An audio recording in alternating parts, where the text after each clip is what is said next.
What is up YouTube, Jamie the Kid 00 here, coming to you guys with a revised version of my Mermail list. I know some of you guys were pretty unhappy with my previous one, must apologise again, but that is because I built it the night before an event on absolutely no theory and went, hey, I used to know mermails 2 years ago, let's build it on that practice.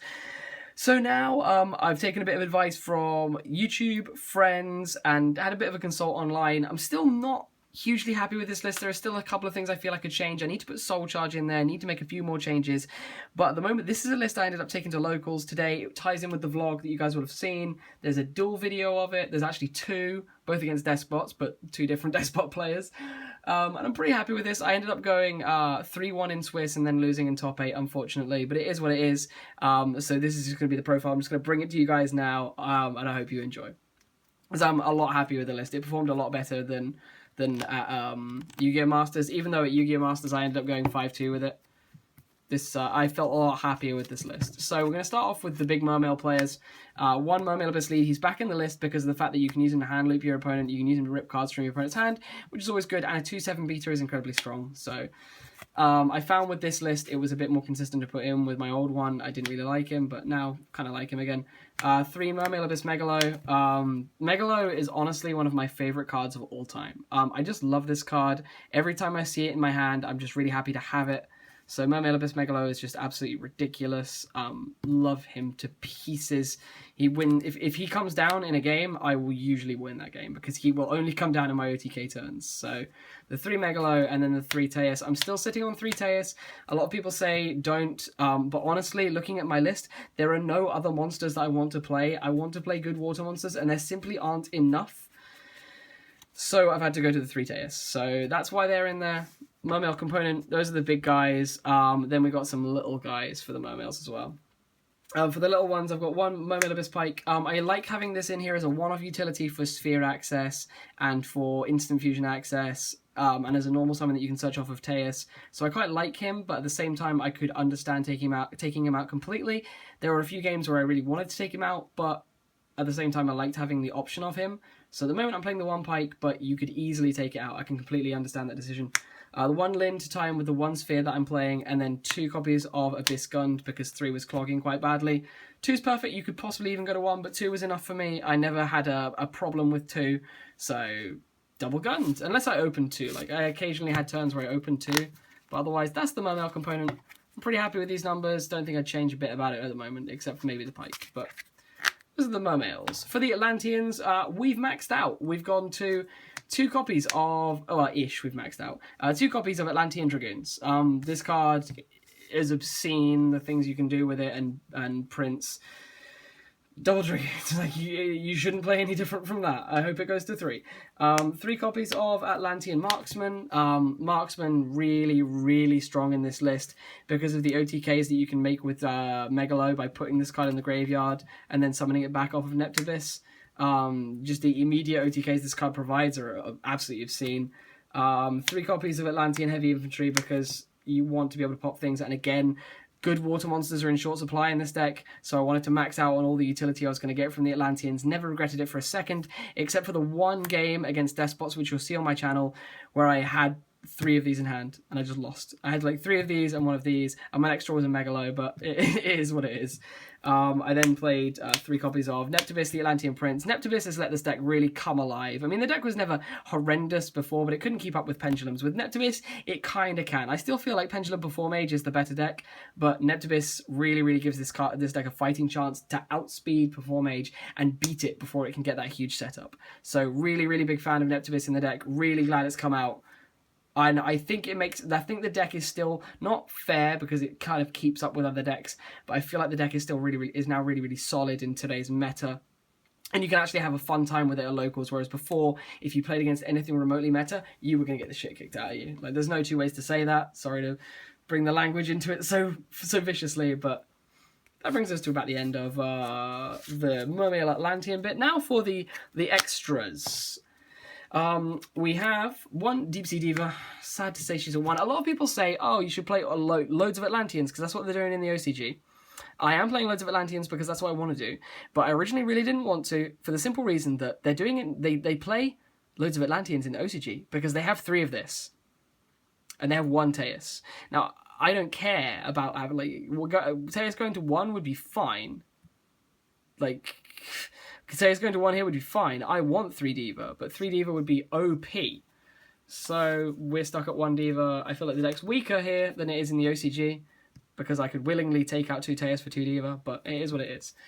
Because Neptabyss is just so strong. Like, you OTK all the time with him. But Diva, just understand that you shouldn't copy the OCG lists anymore, since the limited and forbidden list is completely different. The meta is completely different. Don't copy OCG lists. Just don't. Willing Glacier. People say they don't like this card. What? What? This card is insane. It's literally the one card in your deck that can potentially be dead, and you're willing to play maxis as well, which can be equally as dead. That, you know, you can equally sit in your hand for turns on end. And this card is obscene. If you see Neptabyss turn 1, you're summoning this card and taking 2 cards off your opponent. This card is just ridiculous. So I don't understand why people don't want to run this. People don't like this card, and that upsets me. That upsets me. Just drop the cards off the back of the desk. Moulin Glacier is fantastic. I love the card. We then played triple Maxi and 1 Gauze. I was frustrated by this lineup today. I originally put these in, especially the Maxis, to be able to beat combo-licious decks like Pendulum Performage. And I never actually, like, there were loads of Pendulum Performage players at my locals and didn't see any of them. And this card was horrible, and I sided them out all the time. But in practice... Well, sorry, in theory, the Maxis were going to be great, but in practice, in the matchups I played against, they were pretty bad. Then for the spells, I played the 1 Geki, just OTK through stuff. I don't think I actually resolved this today, actually, which is kind of sad. 1 for 1. I tried to use it once and got Vanity's Emptiness, which is kind of sad, but 1 for 1. Abyssal of Satis. I kind of want this to be a Mizuchi now, but it kind of came up because I played against a few decks that play back row, and the fear was real, so the fact that you could just attach this to a guy and go off was really, really cool. Like, I even slow drew this. Had a point where I went, okay, I really want to make a rank 7 play here. I instant fusioned for Norden, used Norden to bring back a Pike, put this on the Pike, went off, cleared the back row with an effect later on, and then overlaid the Norden and the Pike, which was really, really good. So I really like that play. I really like this card against traps, but I feel like Mizuchi is probably better. Double Salvage, this can go to 1. I actually only saw it once across the day. But it can still go to 1. I don't feel I needed it that much because I wasn't that unhappy to not see it. Trouble Instant Fusion, this could go to 2, but I don't know what I'd put in instead. So 3 currently, just because it's overpowered. 3 copies of Upstar Goblin to thin the deck, and the 1 Abyss Sphere. Honestly, if I had the cards to put in the deck, I'd cut the Sphere and the Lind entirely, but I honestly don't know what else I want to put in, so that's that for now. I mean, maybe cut this for a Mizuchi and then cut the Lind for a Soul Charge, but we'll see. Then the extra deck is as follows. The extra deck is 1 Tatsunoko, 1 Armory Arm. I never made Armory Arm. I made Tatsu once. I love this card, but I didn't see Diva that often, so I didn't make it that often. Duloran, Tiger King of the Ice Barrier. Made this in testing, but didn't actually make it IRL, sadly. But I absolutely love him. Gungnir, I made him in the duel video that's already live on my channel. I'm so happy I made him because, honestly, I didn't think I was going to win that game that turn, if win it at all. But then I realized I had access to the Gungnir play, and honestly, from the locals, I think that was actually my favorite play, using the Megalo to tribute the Neptabyss away to get back a heavy infantry from my graveyard, then use the heavy infantry to normal summon the Diva from my hand. That was a really fire play in my opinion. So Gungnir, Black Rose never made it, Trishula never made it. Love Trish, but never made her. Leo made it once, and Star Eater. This is my solution to getting the Dead Mulan out of my hand, I guess, because you can use it with Tatsu, but this is just, I play it because I have space, but I'd probably cut it for like a Draco sack or something. And then play double Norden for the instant fusions. Castel for outing just certain back row problems. It's an instant fusion utility thing, but I only made him once.